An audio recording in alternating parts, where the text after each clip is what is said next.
Hello, இன்னைக்கு டிஃபனுக்கு மைசூர் மசால் தோசை பண்ணலான்னு இருக்கேன். இப்போ அந்த மாவு வந்து நம்ம சாதா ஆத்துல அரைக்கிற இட்லி தோசை மாவு இருக்கும் இல்லையோ, அந்த மாவு வச்சே பண்ணலாம். அது எப்படி பண்றதுன்னு சொல்றேன் பாருங்க. இப்போ இந்த மாவு எப்படி ப்ரிப்பேர் பண்றேன்னு சொல்றேன் பாருங்க. நம்ம ஆத்துல அரைச்சிருக்கோமா இட்லி மாவு, இல்ல கடையில வாங்கிக்கிறீங்களோ அது ஓகே. இப்போ அந்த மாவுல என்ன பண்ணணும்னா, நான் வந்து இன்னைக்கு ஒரு 5 பேர் திட்டத்துக்கு ஒரு 10-12 தோசை வரும் இந்த மாவு. அந்த திட்டத்துக்கு பண்ண போறேன். இப்போ இதுல கடலை மாவு ஒரு 2 டேபிள் ஸ்பூன், ஒரு 10 பேருக்குன்னு வச்சுக்கோங்க, ஒரு 2 டேபிள் ஸ்பூன் போட்டுக்கலாம். அப்புறம் ஒரே ஒரு ஸ்பூன் சர்க்கரை, அவ்வளவுதான். இதை போட்டு கலந்துட வேண்டியதான். இப்போ தோசை வாக்கணும்னா எப்பயுமே நான் ஆல்ரெடி சொல்லியிருக்கேன், இந்த ரீல்ஸ்ல பாருங்க, இந்த மாதிரி பிளாட்டா இருக்கணும் கரண்டி அடிப்பக்கம் இருந்தாக்கா நல்லா அழகா ஈவனா வரும் தோசை. இப்போ இந்த மாவை நல்லா கலந்துடலாம். வாக்கும் போது இது கலந்துக்கோங்க, இந்த கடலை மாவையும் சர்க்கரையும். அவ்வளவுதான், மாவு ரெடி. இப்போ அந்த தோசைக்கு வந்து அது மேல ஸ்ப்ரெட் பண்ண ஒரு சட்னி, ஒரு சிவப்பு சட்னி, வெங்காய சட்னி ஒன்று ரெடி பண்ணோம். அதுக்கு மேல இந்த ஃபில்லிங் வைக்கணும். அதுக்கு தேவையான பொருட்கள் சொல்றேன். அந்த காஷ்மீரி சில்லி ஒன்று எடுத்துன்னு இருக்கேன். 2 சிகப்பு மிளகாய் எடுத்து வெந்நீர்ல ஊற போட்டிருக்கேன், கலர் கிடைக்கும்னு. இல்ல வறுத்துக்க கூட வறுத்துக்கலாம். 2 பெரிய வெங்காயம், ஒரு 6 பல்லு பூண்டு, தேவையான அளவு உப்பு, இதுக்கு ஒரு 4 டேபிள் ஸ்பூன் கடலைப்பருப்பு. அடுத்து அதனோட ஃபில்லிங், நான் ஒரு 300 கிராம் திட்டத்துக்கு உருளைக்கிழங்கு வேக விட்டு ஸ்மாஷ் பண்ணி கொஞ்சம் ஒன்னும் பாதியமா அப்படி வச்சுப்போம், போதும். அது இன்னும் நம்ம பெரட்டும் போது நன்னாயிடும். ஒரு 3 பெரிய வெங்காயத்தை இந்த மாதிரி பொடியா கட் பண்ணிருக்கேன். நீங்க நீட்டா வேணும் கூட கட் பண்ணிக்கலாம். இந்த பசங்க எல்லாம் தூக்கி போட்டுருவா பெருசா இருந்தா, அதுக்காக நான் இந்த மாதிரி பொடியா கட் பண்ணிருக்கேன். வாசனைக்காக ஒரு பச்சை மிளகா, கொஞ்சோண்டு ஒரு இன்ச்சி வந்து இஞ்சி, கருவேப்பிலை, கொத்தமல்லி. தாளிக்கிறதுக்கு கடுகு, உளுத்தம்பருப்பு, கடலைப்பருப்பு, அப்புறம் மஞ்சள் பொடி, குக்கிங் ஆயில், நெய் கொஞ்சம். அப்புறம் மெயின் வந்து இதுக்கு வெண்ணெய் தான் தேவைப்படும். அந்த தோசை மேல போடுறதுக்கு வெண்ணெய் இருந்தாதான் அந்த ஹோட்டல் பிளேவர் கிடைக்கிறது உங்களுக்கு. ஜீரகம், அவ்வளவுதான் இதுக்கு தேவையான சாமான். இப்ப எப்படி பண்றதுன்னு சொல்றேன் பாருங்க. இப்ப பாருங்க, வானலி காஞ்ச உடனே ஒரு 2 ஸ்பூன் எண்ணெய் விட்டுருக்கேன். இந்த கடலை பருப்பை போட்டுருவோம். ஃபர்ஸ்ட் 3 டேபிள் ஸ்பூன் கடலை பருப்பு இந்த மாதிரி செவப்பா வறுத்துருங்க நல்லா.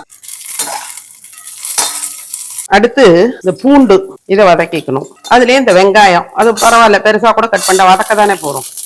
மட்டா அந்த சட்னிக்கு தேவையான உப்பு இதை போட்டா ஈஸியா வதங்கும். இதில் போட்டு பாருங்க, இதை முக்கால் வதங்கி இருக்கு. இதறையே அந்த மிளகாவையும் போட்டுரும், ஊற வச்ச மிளகா. இல்ல அப்படியே கூட போட்டுக்கலாம், நான் சும்மா கலருக்காக ஊற வச்சேன். அதுக்குள்ளேயே அந்த கடலைப்பருப்பை வந்து க்ரஷ் பண்ணி வரும். இந்த வெங்காயம் வதங்கினது போதும். இவ்வளோ இதை ஆற வச்சுட்டு அப்புறம் மிக்சியில போட்டு அரைப்போம். சூடா போட்டா 4 பக்கம் தெரிக்கும். ஸோ இந்த ஃபில்லிங் ரெடி பண்ணிக்கலாம். வானலி காஞ்சரும் நல்லா ஒரு பெரிய ஸ்பூன் நிறைய நெய் விட்டுருக்கேன். ஒரு ஸ்பூன் எண்ணெய், வெறும் குக்கிங் ஆயில் தான், நல்லெண்ணெயோ ரிஃபைண்ட் ஆயிலோ. காஞ்சதும் கடுகு, கடலைப்பருப்பு ஒரு டேபிள் ஸ்பூன், உளுத்தம்பருப்பு ஒரு டேபிள் ஸ்பூன், ஒரு அரை ஸ்பூன் ஜீரகம் கடைசியில போடுவோம். அப்புறம் இந்த இஞ்சி, பச்சை மிளகாய், கருவேப்பிலை, வெங்காயம். ஆல்ரெடி உருளைக்கிழங்குல நான் உப்பு மஞ்சள் பொடி போட்டு வேக விட்டுருக்கேன், அதனால இதுக்கு தக்கின உப்பு போட்டுட்டா போதும். மஞ்சள் பொடி ஒரு 1/4 ஸ்பூன். இது நல்லா வதங்கணும். அதுக்குள்ளேயே நம்ம அந்த சட்னி அரைச்சுன்னு சொல்லலாம். அந்த ஸ்ப்ரெட் பண்ற அந்த ரெட் சட்னி இதை அரைச்சுட்டேன். இதுக்கு ஒரு நல்லா 1/4 டம்ளர் தண்ணி விட்டேன். அவ்வளவு இழுத்துது. ஓரளவு இருந்தா தானே, கெட்டியா இருந்தா தடவ முடியாத, கொஞ்சம் ஜலத்தை விட்டு இதை அரைச்சி வச்சுட்டேன். அவ்வளவுதான்.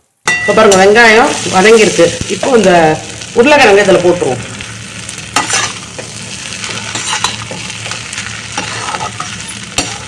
இப்போ நல்லா ஒரு டம்ளர் ஜலத்தை இதில் விட்டுருவோம். நல்லா சேர்ந்த மாதிரி வரணும் இல்லையா?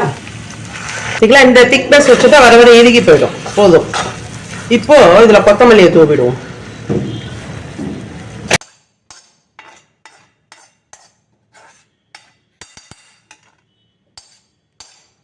கல்லு காஞ்ச உடனே நல்லா ஒரு கரண்டி போதும். இந்த மாதிரி வாத்துக்கோங்க. ஓரம் ரொம்ப தடிமன் வச்சுக்காதீங்க, ஏன்னா ஓரமும் இதுவாகணும் இல்லையா? சுத்தி வர ஒரு முட்டை எண்ணெய், நெய் பிடிக்கிறவா நெய் கூட விட்டுக்கோங்க சுத்தி வர, ஏன்னா நம்ம வெண்ணெய் போட போறோம் இதுல.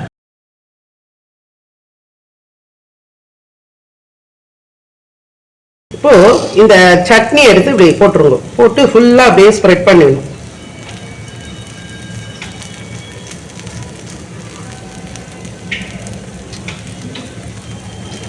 அடுப்பை சின்னதா வச்சிருங்க, ஏன்னா காந்தி போயிடும்.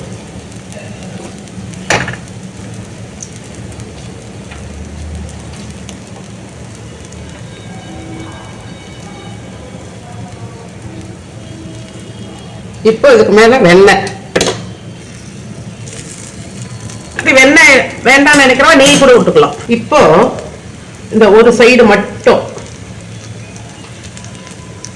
இந்த மசால், அதுக்கு தேவையான அளவுக்கு அந்த மசாலா வச்சுக்கோங்க. இது திருப்பி போட முடியாது, அதனால இது அப்படியே எடுத்து ஒரு சைடே எடுக்க வேண்டியது.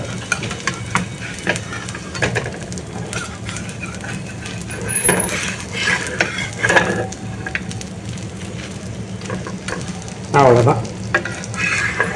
சர்வ் பண்ணும்போது அதுல கொஞ்சோண்டு வெண்ணெய் அது மேல வச்சு கொடுக்கணும். அப்படியே சுட சுட பண்ணி கொடுக்க வேண்டியதுதான். இப்போ 2 தோசை ரெடி ஆயிடுத்து. இந்த மாதிரி சர்வ் பண்ணும்போது வெண்ணெய் அதுக்கு மேல 2 தோசைக்கு மேல வச்சு கொடுத்தேன்னா அது அப்படியே உருகும். அதை தொட்டுண்டு சாப்பிட்டா நல்லா இருக்கும். மைசூர் மசால் தோசை ரெடி. இந்த கடலை மாவுன்னா கொஞ்சோண்டு ஜலத்தை விட்டு கரைச்சி அந்த மாவுல ஒன்னா விட்டுக்கோங்க. ஈவனா அது வந்து சேர்ந்த மாதிரி இருக்கும் அந்த மாவோட மாவா. எல்லாரும் இந்த தோசையை ட்ரை பண்ணி பாருங்க, எப்படி இருக்குன்னு கமெண்ட்ல போடுங்க. என்னோட வீடியோஸ்லாம் பிடிச்சிருந்தா லைக் பண்ணுங்க, ஃப்ரெண்ட்ஸ் அண்ட் ரிலேட்டிவ்ஸ்க்கு ஷேர் பண்ணுங்க, சப்ஸ்கிரைப் பண்ணாதாலும் சப்ஸ்கிரைப் பண்ணுங்க. தேங்க்யூ.